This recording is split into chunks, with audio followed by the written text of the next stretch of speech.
This is the Human Action Podcast, where we debunk the economic, political, and even cultural myths of the days. Here are your hosts, Jeff Deist and Dr. Bob Murphy. Hey everybody, welcome to the Tom Woods Show as a hybrid episode. It is also an episode of the Human Action Podcast of the Mises Institute, hosted by our guest, I suppose, Jeff Deist here from the Mises Institute, president of the Mises Institute.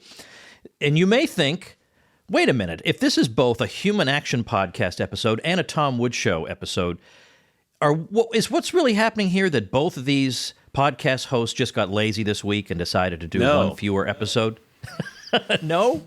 No. Speak for yourself.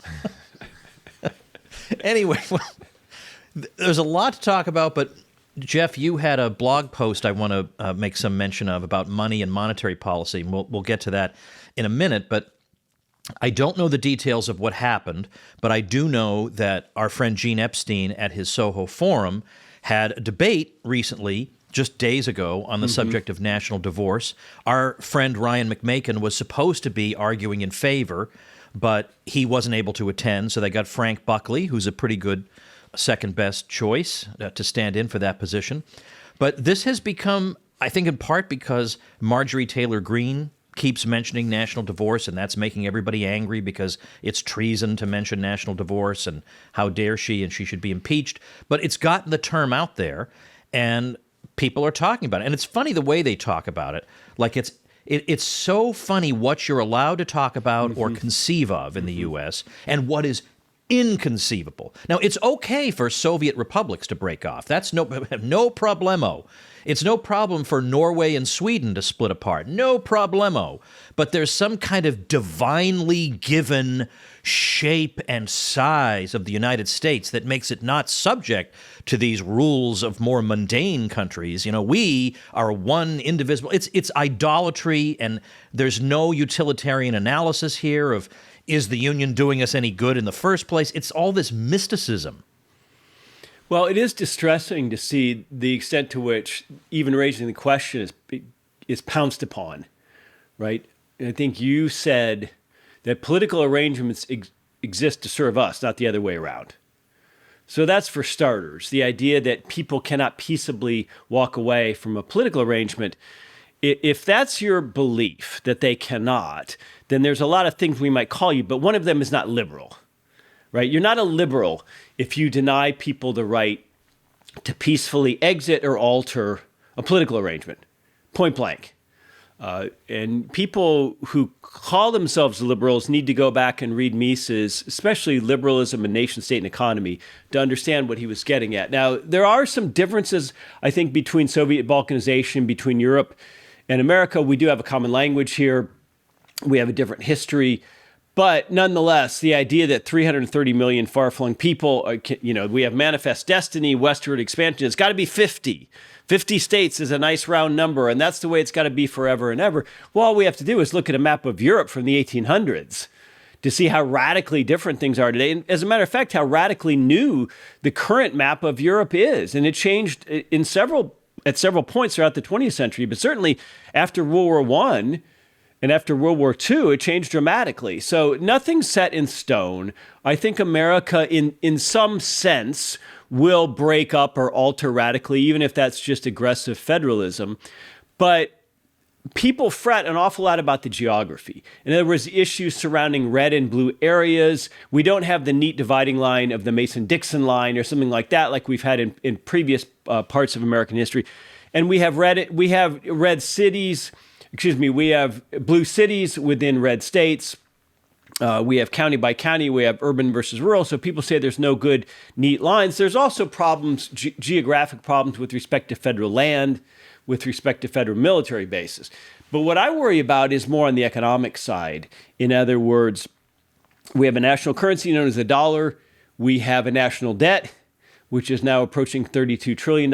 And we have federal entitlements, which basically are Social Security and Medicare. And that's where some of the really thorny questions of how to break up or how to divvy that up might raise their ugly heads. But again, look, I think this change is inevitable. The question is whether we're going at it or approaching it with an open mind and a peaceable mind, as opposed to just dismissing it out of hand, calling it treason, which is, clearly plainly absurd, and then saying, if you try to do this, by the way, we'll kill you. That's generally not a good opening gambit for negotiations. But look, I understand. Don't get me wrong. I don't think this is imminent. I understand that left progressives will never yield an inch of turf, but the reason they will never yield is because they have a sense of inevitability. They have a sense that the route is on, and they're going to control everything. It's going to be a uniparty America, so why should they give up even an inch of ground, Tom? But you know what? When Trump came along and shattered their sense of inevitability by, against all odds, defeating Hillary Clinton, and that sense of progressive inevitability was shaken, deeply shaken, we saw the left talking about this. We saw the left talking about sanctuary cities. There's an article in The Nation called Blue Exit.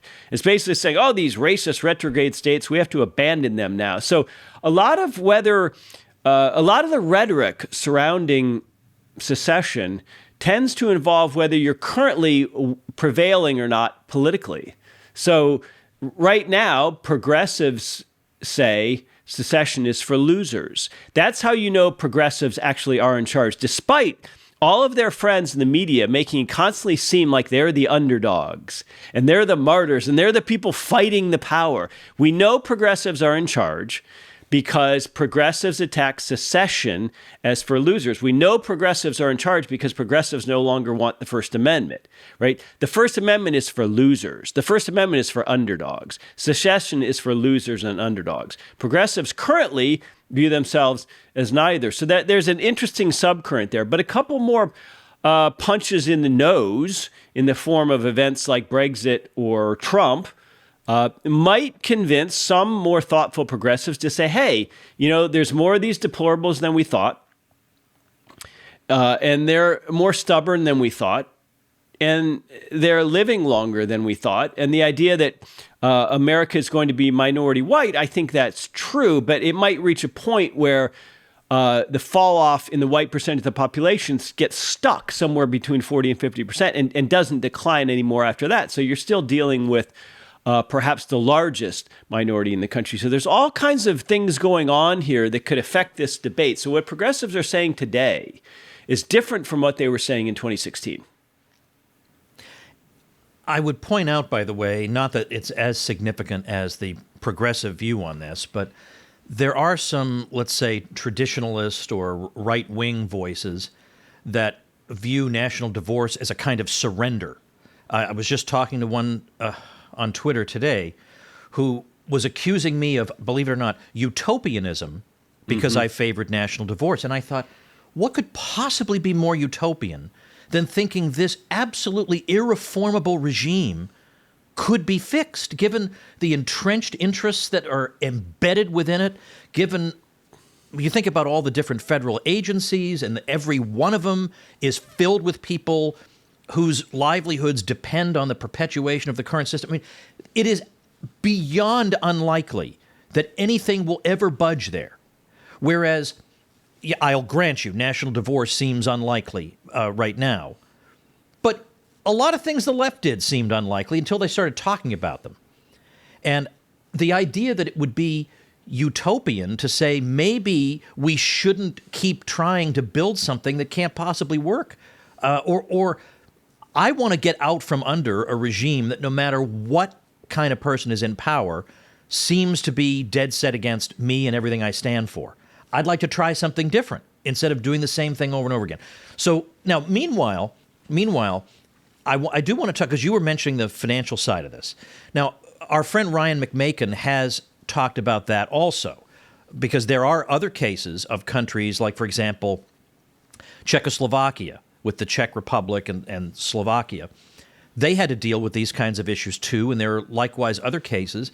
And the general way they've done it is either they've looked at GDP, the GDP of each region, and then they've apportioned the debt accordingly, or they've done it by population. In other words, yeah, it's a thorny issue, but it's not absolutely impossible. Where there's a will, there's a way. I mean, you figure something like that out. You could also figure out whatever, common properties. You just negotiate that. The issue is the principle of the thing. In principle, Can we have more self-government? And yes, if there are blue cities in red states, then there should be more autonomy for the red portions and let the city, if the city wants to do suicidal things, then, they're going to learn their own lesson. But the answer is just more decentralization. Well, I think the near term is clearly a matter of more aggressive federalism. And I think we're going to see this inevitably.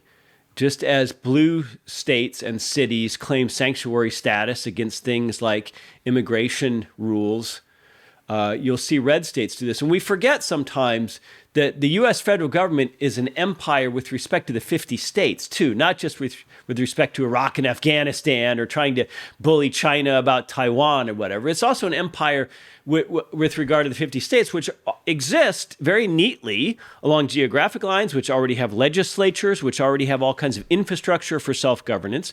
So state lines are probably the most sensible or practicable options among us. Now, the problem, of course, is that there would be disenfranchised people within those various states. And provided they were given an opportunity to leave in some scenario without requiring a passport or anything. I mean, there are disenfranchised people in California right now who feel they're living in occupied territory. There are disenfranchised liberals, left progressives in the state of Alabama who feel entirely put upon. So it's not like that's new, for starters. And in terms of apportioning things and divvying things up, I think you have to say, first of all, what can states do to create currency or to facilitate trade? I think most states would recognize the benefit of free trade between the former U.S. states. And I think with respect to national debt, I mean, if you read Rothbard, clearly we ought to be repudiating that to begin with. Anybody who lends Uncle Sam money deserves to lose it. I mean, that's a terrible thing to do. And the idea that everyone just buys U.S. Treasury debt and allows Uncle Sam to spend beyond what he takes in taxes is crazy.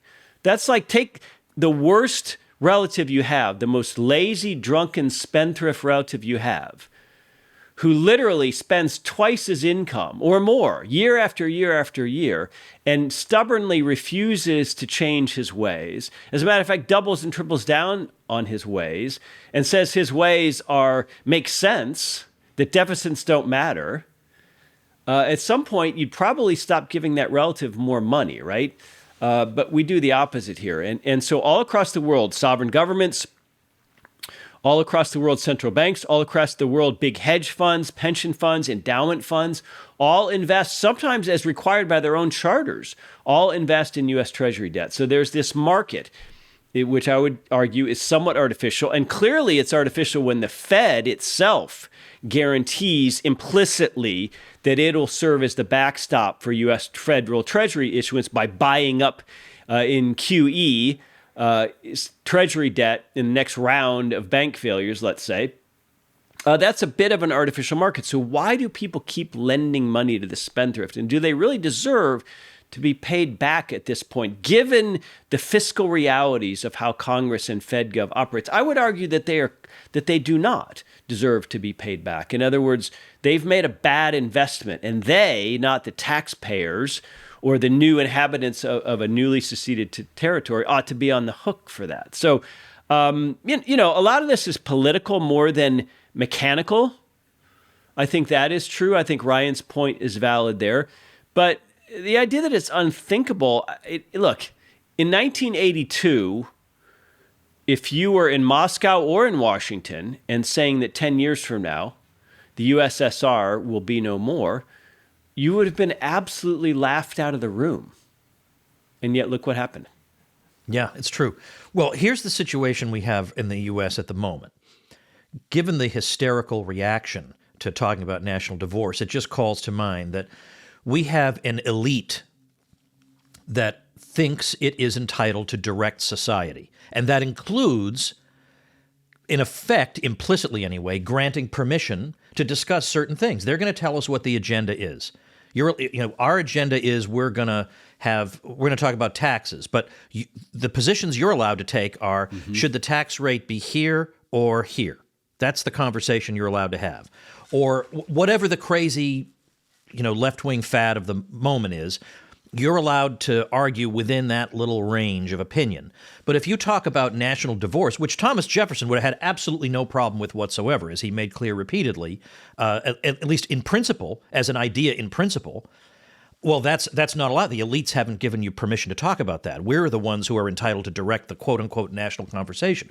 Well, that spills over into public health, because we're entitled to tell you, because we're the experts. So we'll tell you you need to wear a mask and stay in your house and whatever. Even if none of this does any good, and we can all see that, we're gonna because we're entitled to that. We have letters after our name, and we're entitled to tell you people how to live.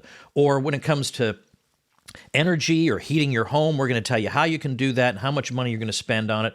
We certainly, if you're going to educate your kids, well, we're going to, ideally, we want to have a public, quote unquote, public school apparatus that's going to shove certain ideas into the brains of your kids. So it's all this elite entitlement that because I'm so-and-so and you're just a stupid rube, you have to sit there and take it. And you can't talk about issues that we haven't approved. You can't educate your kids in ways we disapprove of, or at the very least in our schools that we run, you better believe we're gonna pick textbooks that teach the exact opposite of what you believe, and we're going to enjoy doing it. This is what a lot of people are starting to try to break free from, and I would say of this in this arrangement where the elites feel entitled to run things.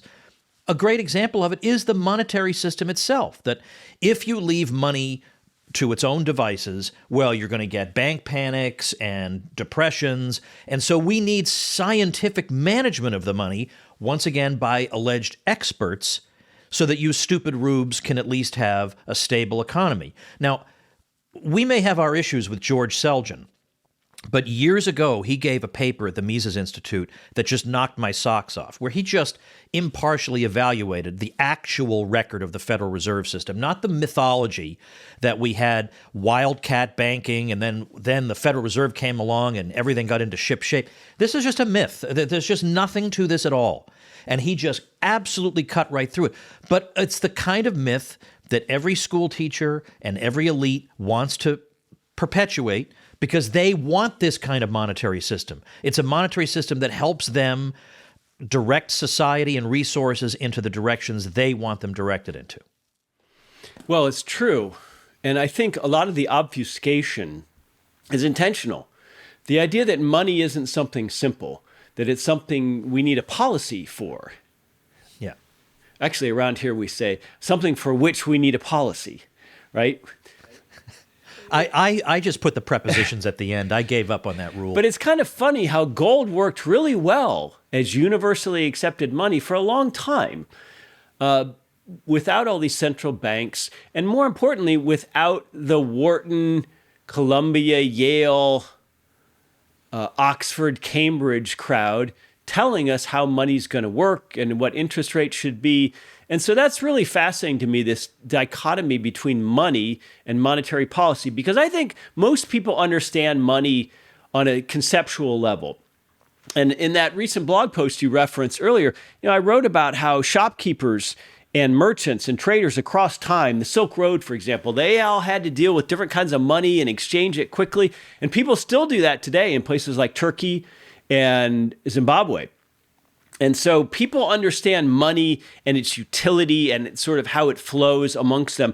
And all it is at the end of the day is a simple technology to allow us to escape the problems of barter, right? Barter would be really tough in a modern society. It'd be awfully hard for us to just exchange actual physical stuff all day that we had around our house for the stuff we wanted. So the world came up with money to solve that. It's not that hard to understand.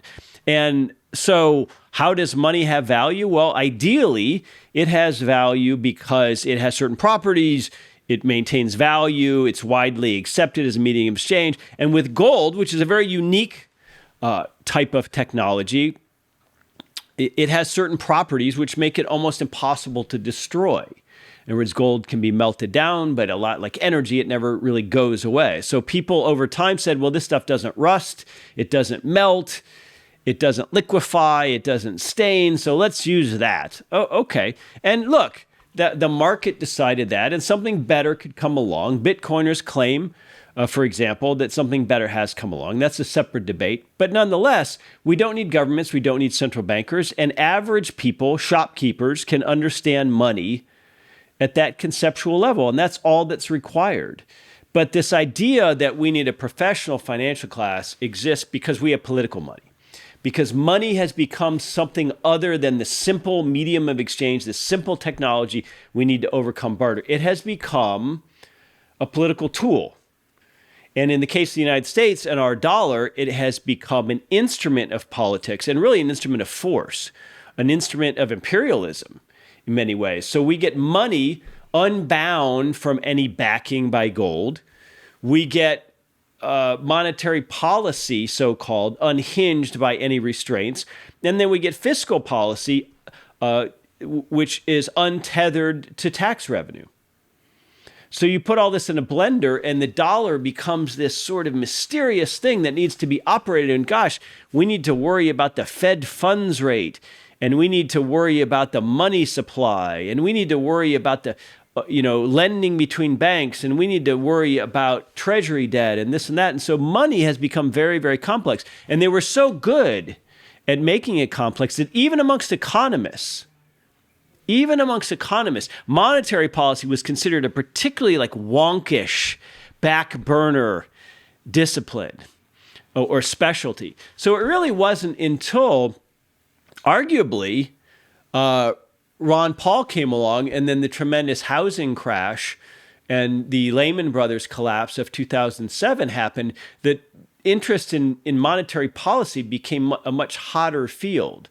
And so now we have common everyday people, reasonably educated, reasonably intelligent lay people, having the audacity to want to know something about monetary policy because it turns out it affects them when CPI is 8 or 9%. And their annual raise at work is 2%. It turns out that they want to know a little bit about that, and they perhaps want to educate themselves against all the political promises, against all the nonsense we hear from central bankers. So there is this technocratic expertise involved in monetary policy, which I think is just completely BS. I think almost all of monetary policy, in fact, almost all of so-called macroeconomics, is complete nonsense.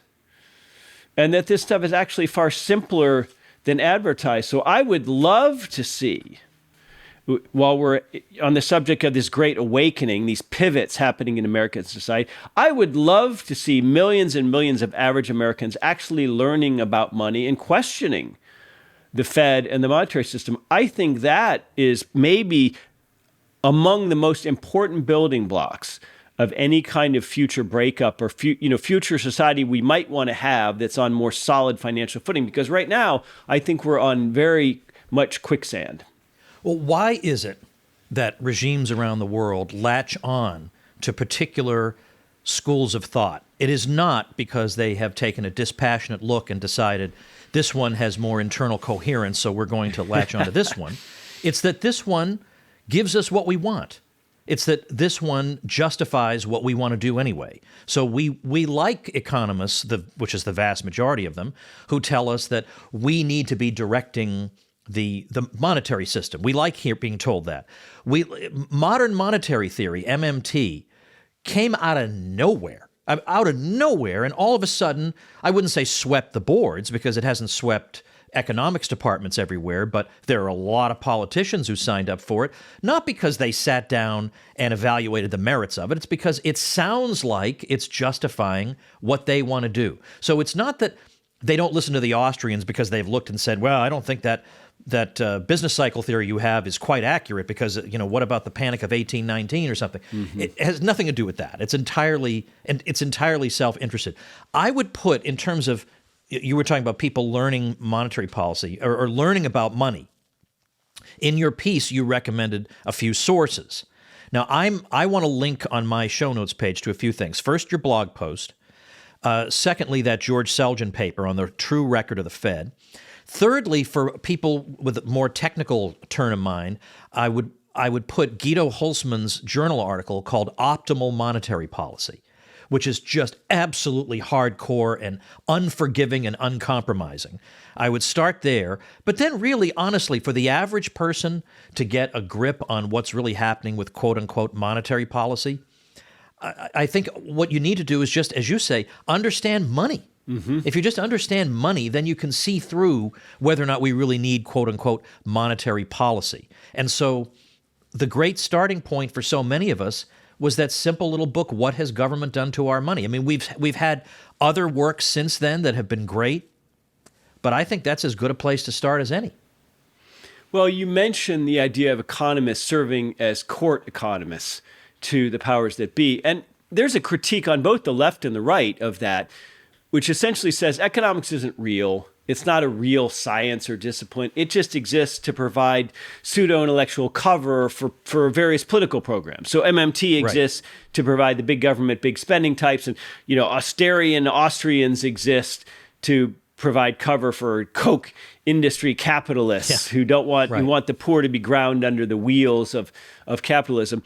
And I think there's some validity to that critique. I think a lot of economists have served as that. But what's gone missing, I think, in the field of economics is the idea that production precedes consumption.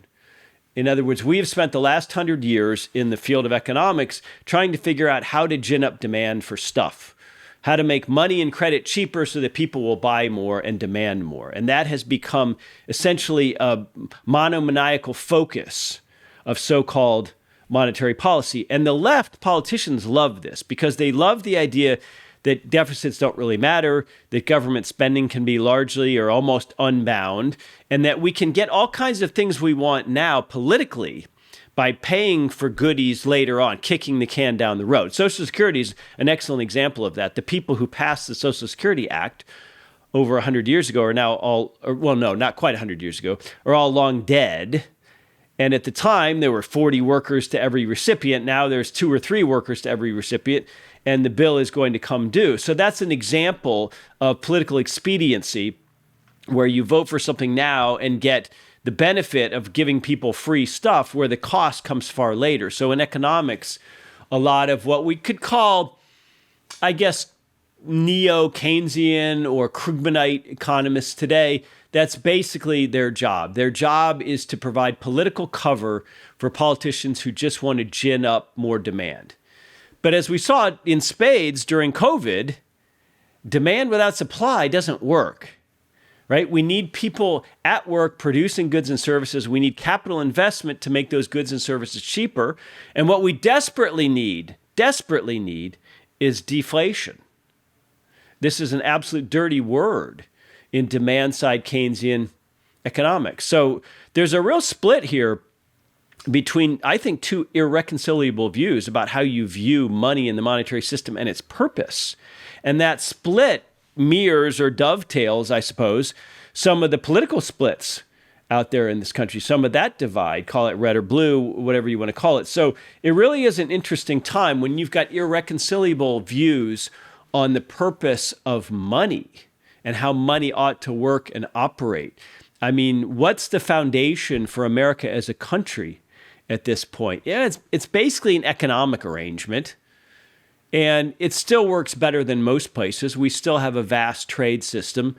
The dollar is still by far the least dirty shirt in the laundry. But beyond that, I mean, if we lose that, if we lose the economic arrangement, which is America 2023, to, let's say, a real economic downturn, at least on the level of that of 2007, 2008, then I think we've lost the one little strand, the one thing tying us together. And all the social issues, all the lack of cohesion in this country will be laid bare in ways I don't want to think about.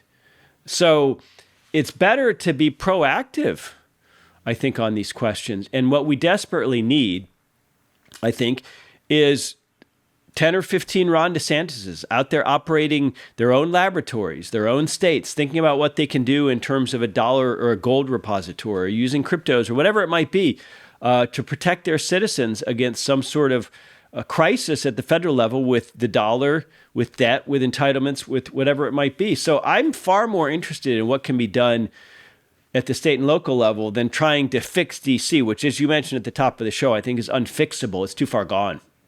Yeah. And even if these state level experiments don't work as we hope they do, they get people thinking and talking about money, that maybe there could be a problem with the money. And now this isn't 100%, it's not an apodictic law, as Mises would say, but it's a pretty good generalization. Whenever you find yourself being told on some issue that there's only one really respectable position to take and that everything else is just crazy crankishness, you're almost always onto something. So during COVID, it was crazy crankishness to think that maybe they were not being honest with us about the way the numbers were being calculated, or if you thought ventilators might not be such a good idea initially, that made you crazy, or if you weren't sure masks would work, you were obviously crazy and weren't entitled to an opinion. Or, on so-called climate change, if you aren't convinced by it, or you think the results will be manageable, or you're not convinced that up to now the Earth has magically and by an amazing coincidence been the optimal temperature, and now suddenly this is going to be not optimal. There's no respectability there. As soon as you get into things like that, and of course if you say, I think gold or some other type of commodity like this makes for a better monetary system, that they don't debate you. They don't say, oh, well, that didn't really work, because you're just completely dismissed. And that almost always tells you you're on the right track. Because what they say about gold is all phony and fake, and their arguments are dumb. And I have gone over them quite a bit on my little podcast here over the course of thousands of episodes, but there's nothing to it. They're all dumb arguments meant to intimidate you into not looking further. And when somebody's trying to win an argument by intimidation, that means you keep looking, you keep digging, you keep reading, you keep studying, because you're onto something. Absolutely. I couldn't agree with that more. And as a matter of fact, I think this dumbing down of the American population is intentional. I think it's easier to control a less educated people. And we may have more degrees today than our great-grandparents. I'm not so sure we know more. And I'm certain we don't know more about money. I would argue that our great-grandparents understood money conceptually far better than we do. And they also understood the idea of a return on money, put away in an investment account. I guarantee you they understood the way money and interest and compounding interest and these things work better than us. So we're convinced, Jeff, that we're the smartest people who ever lived, and I'm not sure that's true. Right. Well, for one thing, if your head is filled with a lot of information and knowledge about, I hate the word paradigm, but let's say a faulty paradigm in economics, okay, yeah, you have a lot of knowledge, but it's all BS, right? It starts from the wrong premise, and so I don't care that you have a lot of that in your brain. But secondly, another reason they have to convince us, don't even look at the monetary question, citizen, we have experts in charge of that, is that we might notice that in this day and age, if you want to simply do something as innocent as save for the future, they've made that impossible.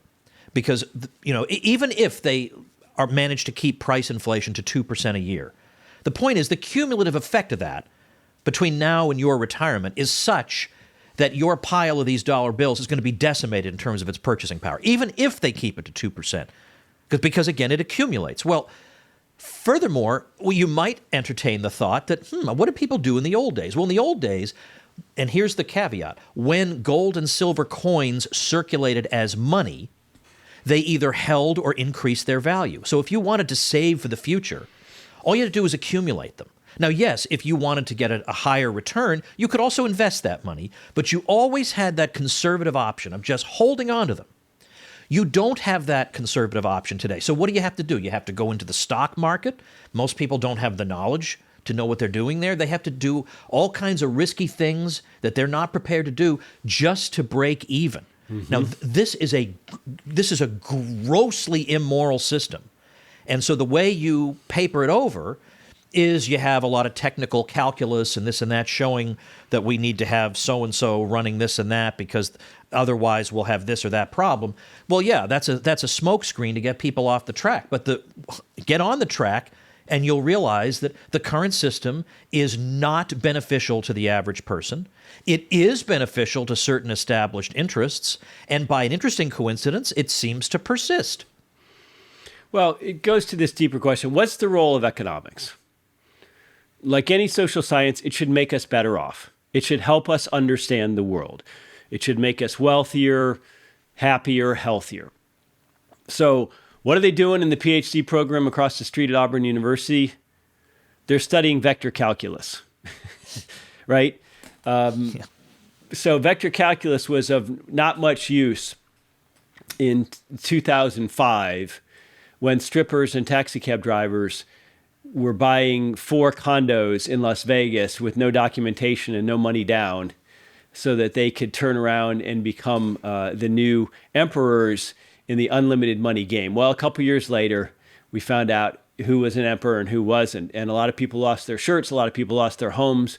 A lot of people lost all kinds of things, even as admittedly brilliant people like Ben Bernanke were telling us that everything was okay and that he didn't see a housing crisis ahead. So I'm sure Ben Bernanke can could in his youth anyway perform vector calculus, but that didn't stave off the housing crisis. No, and you know what this also feeds into is this mythology people have, and it's like wishful thinking of the all-knowing and all-wise regulator. I know it's comforting to think that there's a certain class of person out there who, if given the right amount of power, could stave off catastrophe. But this is just a fantasy that people use to comfort themselves with. And the 2008 meltdown is a great example, because what is the chief regulator of the financial system? The Federal Reserve is the chief regulator of American banks. And leading up to that, the chairman of the Fed did not see a problem. So what happened to your all-knowing, wise regulator? Or I like to point out that on the eve of that crisis, on the state and federal level, we had 115 regulatory bodies which in one way or another were given the task of regulating the financial system. So I'm supposed to believe that that was inadequate. If we had had 116 institutions, then we would have staved this off. No, the thing is, they're trying to regulate their way out of a problem that has already been set in motion. I mean, once the Fed artificially creates all this credit, there's no regulator who's going to be able to fix that. The horse has left the stable. You can't regulate your way out of that. But everybody wants to believe there must have been some repealed regulation that caused this. No, there is. So they desperately, frantically search for some regulation that was repealed. None of it's relevant to what happened. But they have to believe this, that some wise person like themselves could have fixed this thing if only he'd had the power to crack a few more skulls. That ain't how it works. Well, and then when the bad thing does happen, the entire economics profession gears up to try to prevent the actual corrective, which is the recession. Right. What we actually need is a recession. And if we just leave things alone and allow bankruptcy and insolvency processes to happen, if we allow capital to be reevaluated and, given its new value and allowed it to be sold to new investors, then the pain of any collapse, of any correction, of any recession, or even of a depression will be shorter than it otherwise would be. And yet the entire economics profession during any crisis exists to make sure that the one corrective is not allowed to happen. Yeah. Well, Jeff, on that note, I'm going to point out that on my show notes page for this episode, that'll be tomwoods.com/2290, 2290. I'm going to put several links up that I mentioned, including a link to your piece. And I have a couple of, of course, what else? Free ebooks related to this topic. So I do have one that I'm quite pleased with called Our Enemy the Fed. And so I actually bought the domain ourenemythefed.com. So you can get that there. And I also bought, it was a little more expensive than that one, Jeff. This one cost me. I bought nationaldivorce.com. That is in the loving hands of Tom Woods. And that's where you can get my free ebook on that subject. So I think we're finished with our discussion, Jeff. I don't know that we've given people, well, I guess we have given people kind of an action item, is to, brush up on this stuff so you can get out there in the world of ideas and elbow your way in and see what we can do. Absolutely. You're going to hear a lot of whataboutism on social media on this national divorce question. So you better be forearmed is forewarned. Thank you, Jeff. All right, Tom, thanks. Check back next week for a new episode of the Human Action Podcast. In the meantime, you can find more content like this on Mises.org.